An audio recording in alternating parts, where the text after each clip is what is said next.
I'm absolutely schwitzing. I don't know if it's I'm nervous for this date, or it's that I've been teaching in that overheated moot courtroom. But you know, I stopped my class, I marched into the dean's office, I demanded that they send the temperature guy right away to fix the problem, and he did. Now, that's the kind of man I like. Someone who listens to me the first time I speak, and who does exactly what I want. Maybe I'll meet someone like that on this speed date. Okay, anyway, as if this date could get any worse, I forgot my Dating for Dummies manual that I have been studying all morning. But you know, it's okay, because I brought my coat. It always calms me. And you know what else? Somewhere in here, I also have my Code of Civil Procedure, How Lucky Can a Girl Get? You know, these two books have an unbelievable amount of useful advice, and a lot of it applies to relationships. Anybody ever read Article 141 of the Code of Civil Procedure? And I quote, "No service can be made before 7 a.m. or after 10 p.m.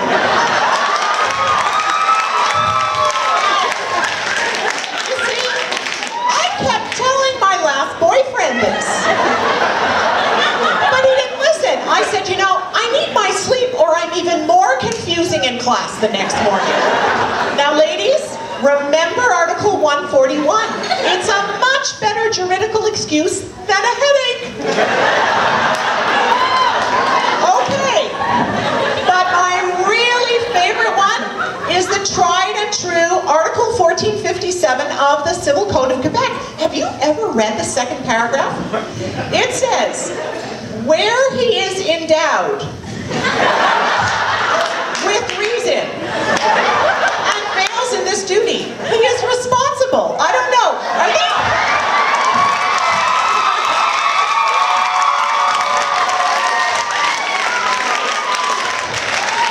I mean, I think the code is talking about some mythical man, because the guys I meet aren't really endowed. And you know, they have very little reason. Men rarely have both. Okay, so anyway, now that I've gone through my codes, I'm feeling a little bit better, but I really have to explain to you why I'm so nervous.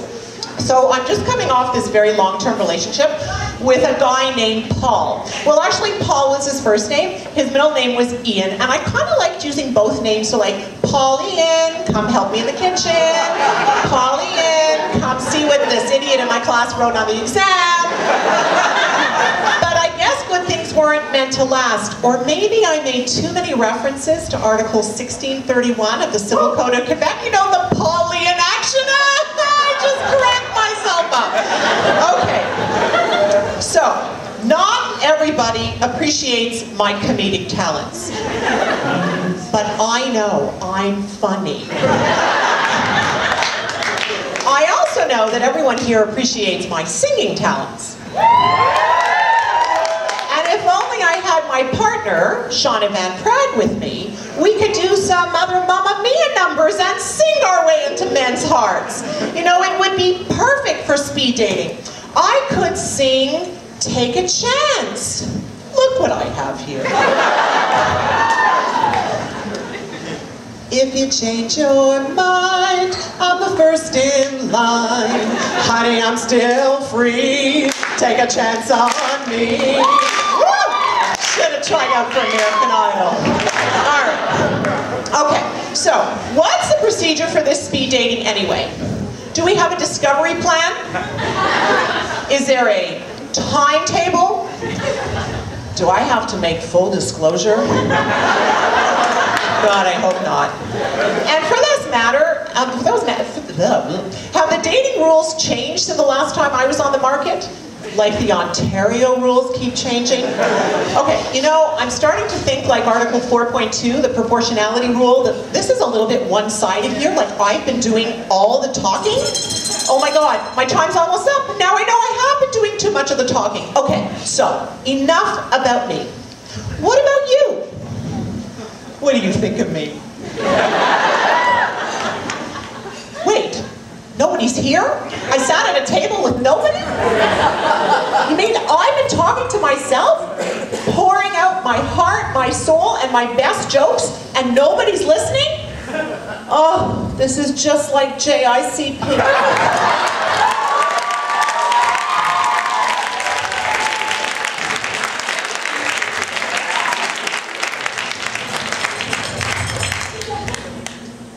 Do I know you? No, I don't think we've ever met. Oh, I'm probably just confusing you with someone I saw on an FBI Most Wanted poster or something. You'd be surprised how often I get that.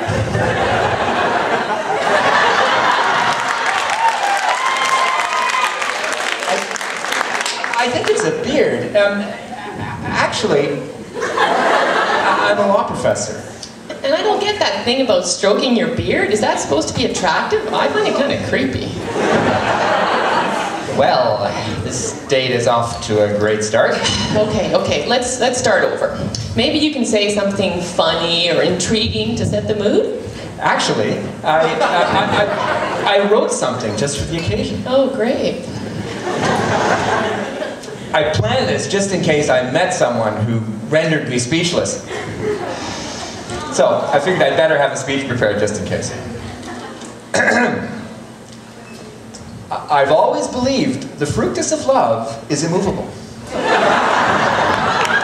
True love is like a 99-year emphyteutic lease. My heart yearns for a co-owner, but will never be divided.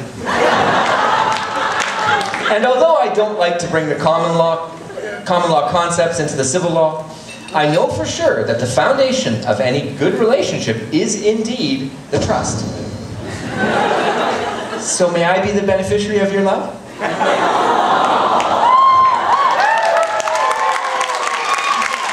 For my patrimony longs for matrimony. Well, I must say, that was well written and reasonably well performed, but mainly it was really boring. I feel sorry for your students. Actually, I preach from the abstract heights of theoretical obscurity in my classes, and my property students seem to like it. Really? You think so? They like that theoretical stuff more than the practical stuff? That's not what my course evaluations say. Oh, so you teach as well. Well, if my students are bored, yours are probably fast asleep. Well, not really. They're too busy gambling online or playing Farmville on Facebook. But don't worry, exams are coming up. I'll get my revenge. Oh. So that's your style, passive-aggressive. No wonder you're still single. I'm single. What about you? With all your theorizing about love and romance, I see you don't have the practice down very well. Well, that can't be right. I mean, my law faculty's whole ethos is that you don't have to know the practice in order to be good at it.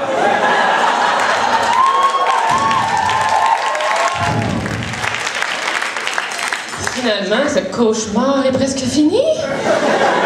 I haven't been frustrated with someone like this since I took torts. Or maybe private international law was worse. Well, I used to think property was interesting, but you've killed that for me. Well, at least we can agree on one thing. It's never going to work out between us. Comme Carpentier l'a dit. Oh, saved by the bell, just like your students, no doubt.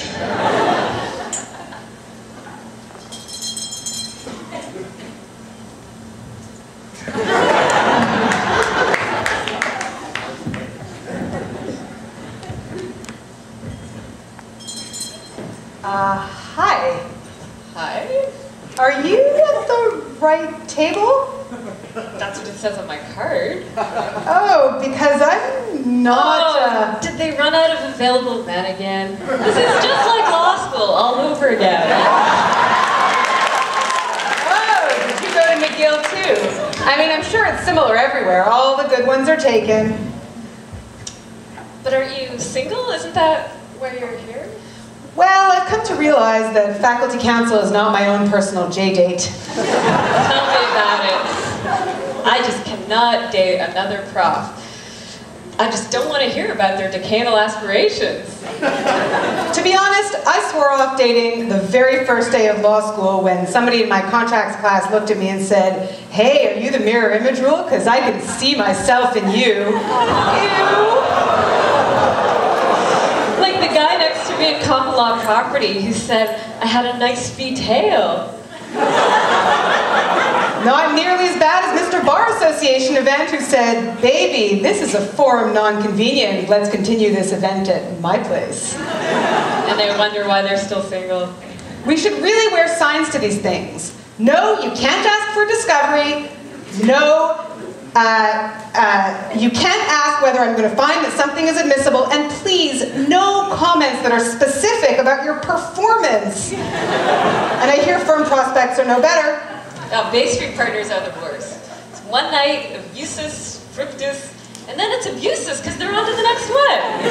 Oh, tell me about it. And they're all about their billable hours. More like billable seconds.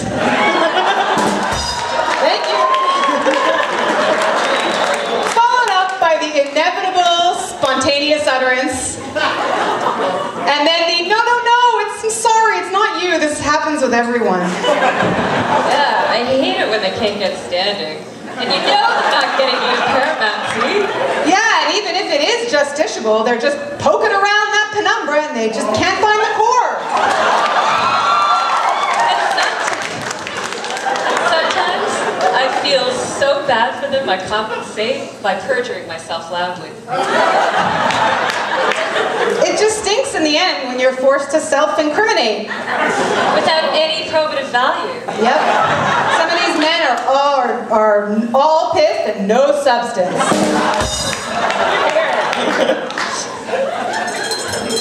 Aw, dang, we have 1 minute left. Too bad, I really enjoyed talking to you. Yeah, you're the most fun speed date partner I've had all night. Maybe even ever? Way better than anyone I'd find on Azimuth's live chat function.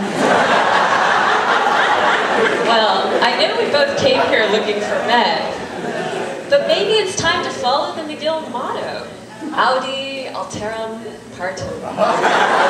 Here on the other side, my car's out front. I'll see you in 5.